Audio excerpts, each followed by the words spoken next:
भारत देश का अंतर्राष्ट्रीय क्रिकेट इतिहास लगभग 90 साल पहले शुरू हुआ था, जिसके बाद से साल दर साल हमारा देश इस खेल के अंतर्राष्ट्रीय प्रारूप में अपनी मौजूदगी दर्ज करवाता रहा है। अपने पहले 50 सालों में भारत भले ही इस खेल की सबसे मजबूत टीम बनकर नहीं उभर पाया था, लेकिन इन सालों के दौरान भारतीय टीम का प्रदर्शन दूसरी बहुत सी टीमों से अच्छा था और क्रिकेट पंडित धीरे धीरे ही सही लेकिन यह मानने लगे थे कि क्रिकेट के मैदान पर भारत बहुत जल्द ही एक बड़ी शक्ति के रूप में उभरेगा। आप में से ज्यादातर लोग इस बात की सच्चाई को साल 1983 वर्ल्ड कप की जीत से जोड़कर देख रहे होंगे, लेकिन उस जीत से 12 साल पहले भी कुछ ऐसा हुआ था जिसने भारत के लोगों में क्रिकेट को अपनाने और इसके बारे में जानने की जिज्ञासा पैदा कर दी थी। अब आप ये सोच रहे होंगे कि ऐसा क्या हुआ था उस साल, तो चलिए इस कहानी को शुरू से शुरू करते हैं। नमस्कार दोस्तों, मेरा नाम है अनुराग सूर्यवंशी और आप देख रहे हैं नारद टीवी। 60 के दशक में भारतीय क्रिकेट टीम अपने सबसे अच्छे खिलाड़ियों के शानदार प्रदर्शन की बदौलत एक अच्छी टीम बनकर सामने आ रही थी। उस समय भारतीय क्रिकेट टीम में टाइगर पटौदी और दिलीप सरदेसाई जैसे शानदार खिलाड़ी थे जो अपने करियर की सबसे उम्दा फॉर्म से भी गुजर रहे थे। लेकिन इस दशक के अंत तक आते आते भारतीय टीम के कुछ अनुभवी खिलाड़ियों का प्रदर्शन जहां उनका साथ देने से मना कर रहा था, तो वहीं कुछ खिलाड़ियों की उम्र उनके खेल के आड़े आ रही थी। ऐसे में साल 1969-70 के दौरान यह तय किया गया कि भारतीय टीम में कुछ नए खिलाड़ियों को शामिल करना चाहिए और इसलिए कुछ बड़े खिलाड़ियों का टीम से बाहर होना तय था। यह फैसला इसलिए भी जरूरी था क्योंकि उस समय तक भारतीय क्रिकेट टीम विदेशी जमीन पर एक भी मैच नहीं जीत पाई थी और साल 1971 में भारतीय टीम को वेस्टइंडीज और इंग्लैंड की जमीन पर उस दौर की दो सबसे बेहतरीन टीमों से सीरीज खेलनी थी। विदेशी जमीन पर अपनी पहली जीत का इंतजार कर रही भारतीय टीम के सिलेक्शन बोर्ड के सामने कई सवाल थे। अगर टाइगर पटौदी टीम से बाहर रहेंगे तो अगला कप्तान कौन बनेगा और किस अनुभवी खिलाड़ी की जगह कौन सा नया खिलाड़ी खेलेगा। इन सवालों के जवाब से पहले एक किस्सा सुनने को मिलता है कि जब साल 1971 के पहले महीने में जब वेस्टइंडीज जाने के लिए भारतीय टीम का सिलेक्शन होना था, उस दौरान एक दिन अजीत वाडेकर जो समय अपने खराब फॉर्म से गुजर रहे थे, उन्होंने भारतीय टीम के कप्तान टाइगर पटौदी को फोन कर उनसे कहा कि वो टीम में उनके यानी अजीत वाडेकर के लिए जगह रखने की कोशिश जरूर करें। इसके जवाब में पटौदी ने कहा कि वो तो ठीक है, लेकिन अगर तुम कप्तान बने तो मेरे लिए भी जगह रखना। कोई टीम बुरी फॉर्म से गुजर रहे किसी खिलाड़ी को भला कप्तान क्यों बनाएगी। ये सोचकर वाडेकर ने पटौदी की बात को हंसी हंसी में मान लिया और अपने सिलेक्शन का इंतजार करने लगे। 13 जनवरी साल 1971 की बात है। वेस्टइंडीज के खिलाफ उनकी धरती पर टेस्ट सीरीज के लिए भारतीय टीम का सिलेक्शन हुआ, जिसमें अजीत वाडेकर को भारतीय टीम के नए कप्तान के रूप में चुना गया और एस वेंकट राघवन को वाइस कप्तान बनाया गया। भारतीय टीम की चयन समिति ने 15 खिलाड़ियों का चयन किया, जिसमें सुनील गावस्कर जैसे नए नाम भी शामिल थे और कुछ बड़े खिलाड़ियों को बाहर भी बिठाया गया था। 16वां खिलाड़ी चुनने का अधिकार नए कप्तान वाडेकर को दिया गया और उनके सामने 3 विकल्प रख दिए गए, जिनमें से 2 नाम टाइगर पटौदी और दिलीप सरदेसाई के थे। वाडेकर को अपने कप्तान बनने की खबर भी 13 जनवरी की शाम को जब वो अपने घर के लिए पर्दे लेकर लौटे तब दी गई थी। दरअसल हुआ यूं था कि शाम को जब वाडेकर अपने पर्दे लेकर घर लौटे तो उनके घर के बाहर मीडिया और बाकी आम लोगों का हुजूम खड़ा हुआ था और जब वाडेकर घर आए तो उन्हें शुभकामनाएं दी गईं और उनसे कई सवाल पूछे गए। वाडेकर को कुछ समझ नहीं आया, लेकिन फिर पूछताछ करने पर उन्हें पता चला कि वो भारतीय क्रिकेट टीम के नए कप्तान हैं, जिसमें शामिल होना भी उन्हें वेस्टइंडीज दौरे के लिए मुश्किल लग रहा था। ये सब जानने के बाद जब उन्हें 16वें खिलाड़ी को चुनने के लिए कहा गया तो उन्होंने सबसे पहले पटौदी जी को फोन किया और उनसे पूछा कि क्या वो वेस्टइंडीज के दौरे पर चलेंगे। टाइगर पटौदी ने मना कर दिया, जिसके बाद वाडेकर ने दिलीप सरदेसाई को अपने 16वें खिलाड़ी के रूप में चुन लिया, जो खुद उस समय खराब प्रदर्शन करते आ रहे थे। ऐसे में उन्हें चुनने के पीछे वाडेकर की एक वजह थी और वो ये कि उन्हें अपनी टीम में अनुभव और सरदेसाई जैसे बेहतरीन बल्लेबाज की जरूरत थी जिस पर वो आंख मूंद कर भरोसा कर सकते थे। आखिरकार सब कुछ तय होने के बाद भारतीय टीम वेस्टइंडीज के लिए रवाना हुई, लेकिन उस समय भारत से सीधे वेस्टइंडीज पहुंचने के लिए हवाई जहाज नहीं हुआ करती थी, इसलिए भारतीय टीम न्यूयॉर्क पहुंची और वहां बॉक्सर मोहम्मद अली और जो फ्रेजियर के बीच का मैच देखा। अपने समय के ये 2 महान खिलाड़ी इस मैच में हैवीवेट टाइटल के लिए खेल रहे थे। इस मैच में जो फ्रेजियर ने सबको चौंकाते हुए मोहम्मद अली को हरा दिया था। इस मैच के रिजल्ट से भारतीय टीम भी अचंभित थी और साथ ही उस टीम के हर खिलाड़ी के मन में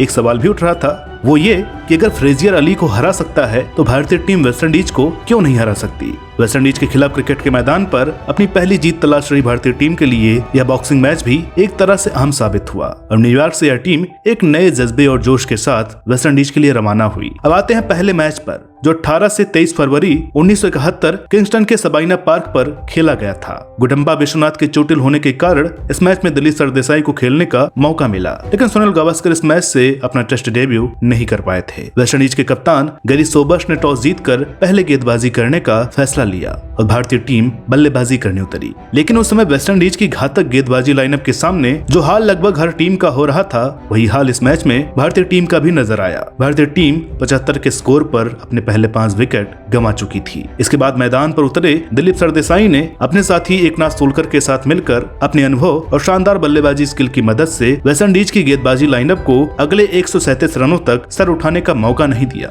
दोनों बल्लेबाज भारत की पारी को आगे बढ़ा रहे थे, जिसमें एक समय ऐसा भी आया जब कैरिबियाई कप्तान नई गेंद लेने वाले थे और सरदेसाई जी को मालूम था कि नई गेंद के साथ वेस्टइंडीज की पेस बैटरी की भी वापसी होगी, जो भारत के लिए अच्छी बात नहीं है। इसलिए उन्होंने एकनाथ सोलकर को अपने पास बुलाया और कहा कि अब से तुम्हें वेस्टइंडीज के स्पिन गेंदबाजों की हर गेंद पर रन नहीं बनाने हैं और जो गेंद तुम्हें विकेट से बाहर निकलती लगे उसे इस तरह छोड़ना है कि जैसे लगे कि तुम आउट होते होते बचे हो। इससे सोबर्स को लगेगा कि उसके स्पिनर्स अच्छा कर रहे हैं और वो कभी भी विकेट ले सकते हैं। अपनी मंशा को पूरी करने के लिए सरदेसाई जी भी कैरिबियाई गेंदबाज की कुछ गेंदें जानबूझकर छोड़ने लगे और हर छूटती गेंद पर वेल बॉल्ड चिल्लाते। इससे सोबर्स को यकीन हो गया कि उनके गेंदबाज अच्छा प्रदर्शन कर रहे हैं और उन्होंने नई गेंद लेने का विचार छोड़कर स्पिन गेंदबाजों को ही अटैक पर लगाए रखा और इससे एकनाथ सोलकर और सरदेसाई को रन बनाने में मुश्किल नहीं हुई। 387 के स्कोर पर भारतीय टीम ऑल आउट हो गई, जिसमें से 212 रन अकेले सरदेसाई जी ने बनाए थे और 61 रन सोलकर के बल्ले से निकले थे। मुश्किल समय पर विकेट परिस्थितियों में विश्व क्रिकेट की सबसे बड़ी टीम के खिलाफ खेलते हुए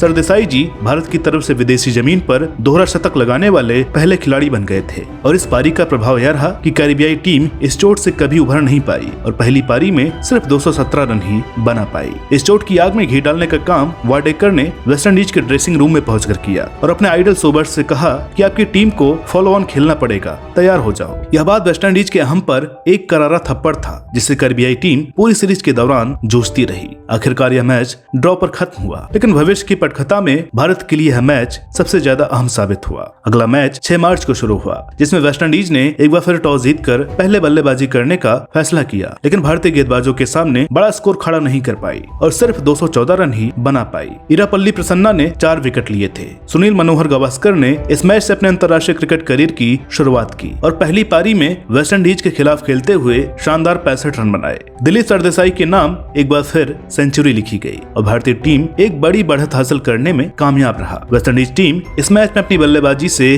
किसी पर भी छाप नहीं छोड़ पाई और आखिरकार भारतीय टीम ने यह मैच 7 विकेट से अपने नाम कर लिया और दूसरी पारी में भी गावस्कर के बल्ले से शानदार अर्धशतकीय पारी आई थी। तीसरा मैच ड्रॉ रहा, जिसकी पहली पारी में सुनील गावस्कर ने अपने टेस्ट करियर का पहला शतक लगाया था और दूसरी पारी में भी इस बल्लेबाज का प्रदर्शन जारी रहा और उन्होंने अपने नाम के आगे एक अर्धशतक दर्ज करवा लिया। चौथा मैच 1 अप्रैल से शुरू हुआ, जिसमें सीरीज में पहली बार वेस्टइंडीज टीम अपनी बल्लेबाजी से प्रभाव छोड़ने में कामयाब रही थी। पहले खेलते हुए वेस्टइंडीज ने 501 रनों का पहाड़ खड़ा कर दिया था, जिसमें गैरी सोबर्स ने शानदार नाबाद 178 रन बनाए थे। भारतीय बल्लेबाजी इस मैच में पिछड़ी हुई नजर आई, लेकिन इस सीरीज में लगातार शानदार प्रदर्शन करते आ रहे 2 बल्लेबाज दिलीप सरदेसाई और गावस्कर ने यहाँ भी अपना काम बखूबी पूरा किया और अपनी शतकीय पारियों की मदद से मैच ड्रॉ कराने में सफल रहे। 13 अप्रैल से इस सीरीज का अंतिम मैच शुरू हुआ, जिसमें दोनों ही टीमें टॉस जीतकर पहले बल्लेबाजी करना चाहती थी। वेस्टइंडीज अपने घर में पहली बार भारत से हार गया था, लेकिन सीरीज गंवाना सोबर्स को मंजूर नहीं था, तो दूसरी तरफ भारत यह मैच भी जीतना चाहता था।